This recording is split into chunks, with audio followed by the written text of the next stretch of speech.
នៅវេលាព្រឹកថ្ងៃច័ន្ទទី3 ខែមីនាឆ្នាំ2025សម្ដេចមហាបវរធិបតីហ៊ុនម៉ាណែតនាយករដ្ឋមន្ត្រីនៃព្រះរាជាណាចក្រកម្ពុជា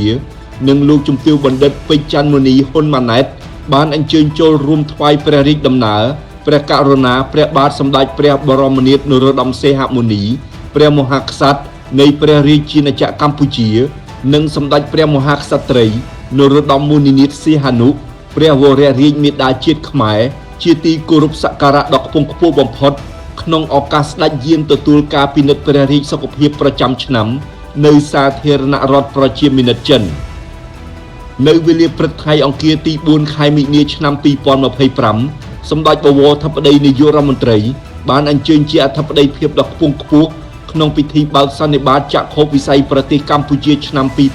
2025ក្រោមប្រធានបទយុទ្ធសាស្ត្រកំណើនថ្មីរបស់ប្រទេសកម្ពុជាអាទិភាពសម្រាប់ការអភិវឌ្ឍប្រកបដោយគុណភាពខ្ពស់និងនិរន្តរភាពសម្ដេចបវរធិបតីបានផ្ដល់អនុសាសន៍ជូនវិទ្យាស្ថានបណ្ដុះបណ្ដាលនិងស្រាវជ្រាវដើម្បីអភិវឌ្ឍកម្ពុជា CDRI ដើម្បីបន្តពង្រឹងសមត្ថភាពស្ថាប័នជាពិសេសលើកិច្ចការស្រាវជ្រាវរបស់ខ្លួនឲ្យកាន់តែមានគុណភាពខ្ពស់ប្រកបដោយគុណវុឌ្ឍិសម្រាប់រាជរដ្ឋាភិបាលក៏ដូចជាសាធារណជនទូទៅរួមមានទី1ការពង្រឹងកិច្ចសហប្រតិបត្តិការជាមួយស្ថាប័នស្រាវជ្រាវក្នុងតំបន់ដើម្បីទទួលបាននូវទស្សនៈទានបន្ថែមជាមួយនឹងចក្ខុវិស័យកាន់តែទូលំទូលាយក្នុងគោលដៅបង្កើនសមត្ថភាពរបស់ស្ថាប័នសម្រាប់បម្រើដល់ការវិភាគនិងសិក្សាស្រាវជ្រាវទី2ការបំផុសគំនិតជជែកពិភាក្សាអំពីកិច្ចអភិវឌ្ឍសង្គមសេដ្ឋកិច្ចកម្ពុជាដើម្បីបន្តលើកកម្ពស់ការបំផុសស្មារតីចូលរួមជជែកពិភាក្សាផ្ដោះប្ដូរយោបល់និងហ៊ានលើកជាមតិយោបល់ក្នុងន័យស្ថាបនានិងកែលម្អនិងទី3បន្តបំពេញតួនាទីជាសេវាមជ្ឈមណ្ឌលប្រមូលទិន្នន័យនិងបោះពុម្ពផ្សាយឯកសារស្រាវជ្រាវបែបបរិមាណវិស័យនិងគុណវិស័យដើម្បីបន្តលើកកម្ពស់ការសិក្សាស្រាវជ្រាវដែលប្រើប្រាស់ព័ត៌មាននិងទិន្នន័យបឋមតាមរយៈការចុះប្រមូលទិន្នន័យនិងស្ទង់មតិព្រោះថាសុក្រិតភាពនិងសង្កតិភាពនៃទិន្នន័យបឋមឬអាចហៅថាទិន្នន័យកម្រិតមីក្រូគឺមានសារៈសំខាន់ណាស់សម្រាប់ជាធាតុចូលក្នុងការរៀបចំគោលនយោបាយឬតម្រង់ទិសវិធានការគោលនយោបាយឲ្យកាន់តែចំគោលដៅនិងឆ្លើយតបទៅនឹងតម្រូវការជាក់ស្ដែងនៅវេលាព្រឹកថ្ងៃពុធទី5 ខែមីនាឆ្នាំ2025សម្ដេចបវរធិបតីនាយករដ្ឋមន្ត្រីបានអញ្ជើញជាអធិបតីភាពដ៏ខ្ពង់ខ្ពស់នៅក្នុងពិធីបិទសន្និបាតបូកសរុបលទ្ធផលការងារឆ្នាំ2024និងលើកទិសដៅការងារឆ្នាំ2025របស់ក្រសួងការបរទេសនិងសហប្រតិបត្តិការអន្តរជាតិនៅក្នុងឱកាសនោះសម្ដេចបវរធិបតីបានកោតសរសើរនិងពេញចិត្តចំពោះការបដិញ្ញាចិត្តដ៏មោះមុតរបស់ថ្នាក់ដឹកនាំក្រសួងដោយមានការគាំទ្រពីមន្ត្រីគ្រប់ជាន់ថ្នាក់ក្នុងការបន្តកំណែទម្រង់ផ្ទៃក្នុងការបង្កើតគំនិតផ្ដួចផ្ដើមថ្មីថែមទៀតដើម្បីលើកកម្ពស់ប្រសិទ្ធភាពការងារនិងសម្រួលការងារការទូតក្នុងការការពារផលប្រយោជន៍គោលរបស់ជាតិនិងលើកកម្ពស់កិត្យានុភាពកិត្តិនាមរបស់កម្ពុជាក្នុងឋានៈជាប្រទេសមួយស្មើមុខស្មើសិទ្ធិលើឆាកតំបន់និងអន្តរជាតិនៅវេលារសៀលថ្ងៃពុធទី5 ខែមីនាឆ្នាំ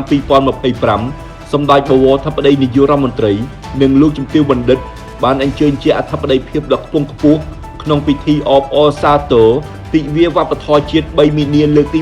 27ឆ្នាំ2025និងពិធីសំណេះសំណាលជាមួយសិល្បករសិល្បករនីទូទាំងប្រទេសលើកទី6នៅមជ្ឈមណ្ឌលសន្និបាតនិងពិព័រណ៍កោះពេជ្រ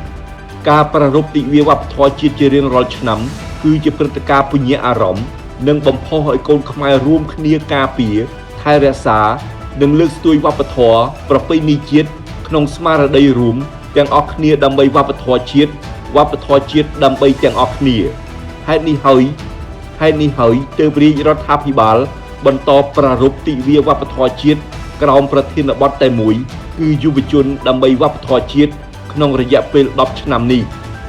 ក្នុងឱកាសដ៏មហោឡារិកនេះសម្ដេចបវរធិបតីបានស្នើឲ្យមានការប្រកាន់ខ្ជាប់នៅអភិក្រមនិងវប្បធម៌យោគយល់គ្នាប្រាស្រ័យតាក់ទងគ្នាក្នុងនាមជាខ្មែរស្រឡាញ់ខ្មែរនិងជៀសវាងការប្រើប្រាស់ពាក្យអសុរោះពាក្យហិង្សាដែលប្រាសចាកពីសីលធម៌និងវប្បធម៌ខ្មែរខណៈនៅតាមបណ្ដាញសង្គមនៅតែមានបញ្ហាមួយចំនួនដែលកើតចេញពីការគិតគូរមិនបានគ្រប់ជ្រុងជ្រោយ សម្ដេចបវរធិបតីបានសំណូមពរថាមុននឹងធ្វើសកម្មភាពឬនិយាយអ្វីមួយសូមគិតពីការប៉ះពាល់អារម្មណ៍អ្នកដទៃនិងធ្វើឲ្យប៉ះពាល់ដល់ទំនាក់ទំនងក្នុងសង្គមរវាងមនុស្សនិងមនុស្សជាពិសេសគឺត្រូវគិតគូរអំពីសេចក្តីថ្លៃថ្នូររបស់មនុស្សដូចគ្នាសម្ដេចបវរធិបតីក៏បានស្នើឲ្យបន្តការស្រាវជ្រាវនិងចងក្រងនៅសិល្បៈវប្បធម៌ជាពិសេសប្រភេទសិល្បៈដែលមានហានិភ័យខ្ពស់នៅវេលាព្រឹកថ្ងៃប្រហោះទី6ខែមីនាឆ្នាំ2025សម្ដេចបវរធិបតីនាយករដ្ឋមន្ត្រីបានអញ្ជើញជាអធិបតីភាពដ៏ខ្ពង់ខ្ពស់ក្នុងពិធីបើកកិច្ចប្រជុំកំពូលធុរកិច្ចអាស៊ានកម្ពុជាឆ្នាំ2025នៅក្នុងរាជធានីភ្នំពេញក្នុងឱកាសនេះសម្ដេចបវរធិបតីបានថ្លែងថាវិនិយោគិនជាតិនិងអន្តរជាតិបាននឹងកំពុងទទួលផលប្រយោជន៍ពីបរិយាកាសអំណោយផលសម្រាប់ការវិនិយោគប្រកបដោយសុវត្ថិភាពនិងនិរន្តរភាពនៃធុរកិច្ចនៅកម្ពុជាត្រូវបានទទួលស្គាល់ថាជាគោលដៅកំពូលសម្រាប់ការវិនិយោគផ្ទាល់ពីបរទេសឬ FDI និងជាច្រកទ្វារទៅកាន់តំបន់អាស៊ានជាក់ស្ដែងក្នុងឆ្នាំ2024កម្ពុជាទទួលបានគម្រោងវិនិយោគចំនួន414គម្រោងជាមួយនឹងទំហំទឹកប្រាក់ប្រមាណជិត$7,000 លានអាមេរិកដែលបានកើនឡើង 40% បើធៀបនឹងឆ្នាំ2023ក្នុងឱកាសនោះដែរសម្ដេចបវរធិបតីបានគូបញ្ជាក់ផងដែរថារាជរដ្ឋាភិបាលបាននឹងកំពុងធ្វើការយ៉ាងយកចិត្តទុកដាក់ដើម្បីកាត់បន្ថយបន្ទុករបស់វិស័យឯកជនដោយបានដាក់ចេញនូវវិធានការកែតម្រង់និងផ្ដល់នូវអត្ថប្រយោជន៍ជាច្រើនដោយក្នុងនោះរាជរដ្ឋាភិបាលបានបង្កើតក្រុមការងារអន្តរក្រសួងដែលមានសមាជិកមកពីក្រសួងស្ថាប័នពាក់ព័ន្ធជាង30ដើម្បីលើកកម្ពស់បរិយាកាសធុរកិច្ចនិងវិនិយោគនៅកម្ពុជាការកែតម្រង់របស់រាជរដ្ឋាភិបាលដែលគាំទ្រដល់ធុរកិច្ចផ្ដល់ជូននូវការលើកទឹកចិត្តដ៏គួរឲ្យទាក់ទាញដោយផ្អែកលើច្បាប់ស្ដីពីវិនិយោគនៃព្រះរាជាណាចក្រកម្ពុជាដោយរួមបញ្ចូលទាំងការអនុគ្រោះពន្ធរហូតដល់15ឆ្នាំសម្រាប់វិស័យអាទិភាព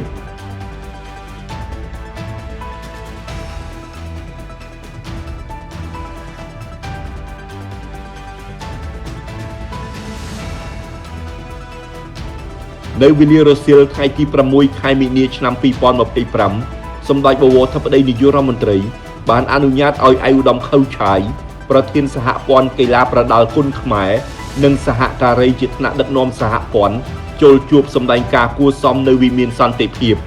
ក្នុងឱកាសនៃជំនួបឯកឧត្តមប្រធានសហព័ន្ធកីឡាប្រដាល់គុនខ្មែរបានគោរពរាយការណ៍ជូនសម្ដេចបវរធិបតីដោយសង្ខេបអំពីសកម្មភាពនិងវឌ្ឍនភាពការងាររបស់សហព័ន្ធកីឡាប្រដាល់គុនខ្មែរ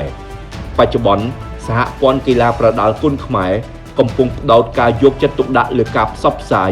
អំពីកីឡាប្រដាល់គុនខ្មែរនៅបរទេសក៏ដូចជាបានចូលរួមចំណែកដល់ការងារសង្គមតួយ៉ាងការបរិច្ចាគឈាមដល់មជ្ឈមណ្ឌលជាតិផ្ដល់ឈាមជាដើមសម្ដេចបវរធិបតីបានកោតសរសើរនិងវាយតម្លៃខ្ពស់ចំពោះកិច្ចខិតខំប្រឹងប្រែងរបស់សហព័ន្ធកីឡាប្រដាល់គុនខ្មែរក្នុងការអភិវឌ្ឍនិងផ្សព្វផ្សាយអំពីកីឡាប្រដាល់គុនខ្មែរនិងសម្រេចបាននូវលទ្ធផលគួរឲ្យកត់សម្គាល់សម្ដេចបវរធិបតីបានលើកទឹកចិត្តដល់សហព័ន្ធឲ្យបន្តខិតខំអភិវឌ្ឍវិស័យគុនខ្មែរនេះឲ្យកាន់តែរីកចម្រើននិងខិតខំផ្សព្វផ្សាយអំពីកីឡាប្រដាល់គុនខ្មែរឲ្យកាន់តែទូលំទូលាយនិងយ៉ាងផុលផុសព្រមទាំងបានលើកទឹកចិត្តឲ្យសហព័ន្ធបន្តសហការជាមួយក្រសួងស្ថាប័ននិងអាជ្ញាធរដែនដីឲ្យកាន់តែល្អប្រសើរថែមទៀតជាពិសេសក្នុងការរៀបចំព្រឹត្តិការណ៍សំខាន់ៗប្រចាំឆ្នាំសម្ដេចបវរធិបតីក៏បានលើកទឹកចិត្តផងដែរឲ្យសហព័ន្ធបន្តខិតខំពង្រឹងកិច្ចសហប្រតិបត្តិការជាមួយបណ្ដាប្រទេសនានាលើពិភពលោកសម្ដៅពង្រីកការបណ្ដុះបណ្ដាលកីឡាប្រដាល់គុនខ្មែរនិងផ្សព្វផ្សាយរូបភាពគុនខ្មែរឲ្យកាន់តែល្បីរន្ទឺនៅលើឆាកអន្តរជាតិ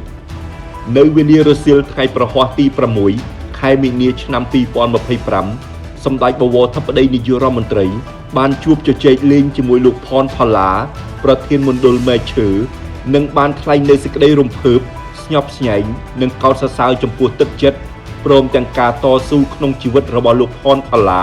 រហូតបានក្លាយពីកុមារកំព្រាម្នាក់ដែលធ្លាប់ផ្ញើវាសនានៅក្នុងមណ្ឌលកុមារកំព្រាទៅជាមនុស្សម្នាក់ដែលផ្ដល់សេចក្តីសុខនិងភាពកក់ក្ដៅដល់ក្មួយៗជាកុមាររាប់រយនាក់ដែលកំពុងជួបការលំបាកដោយរូបលោកកាលពីអតីតកាល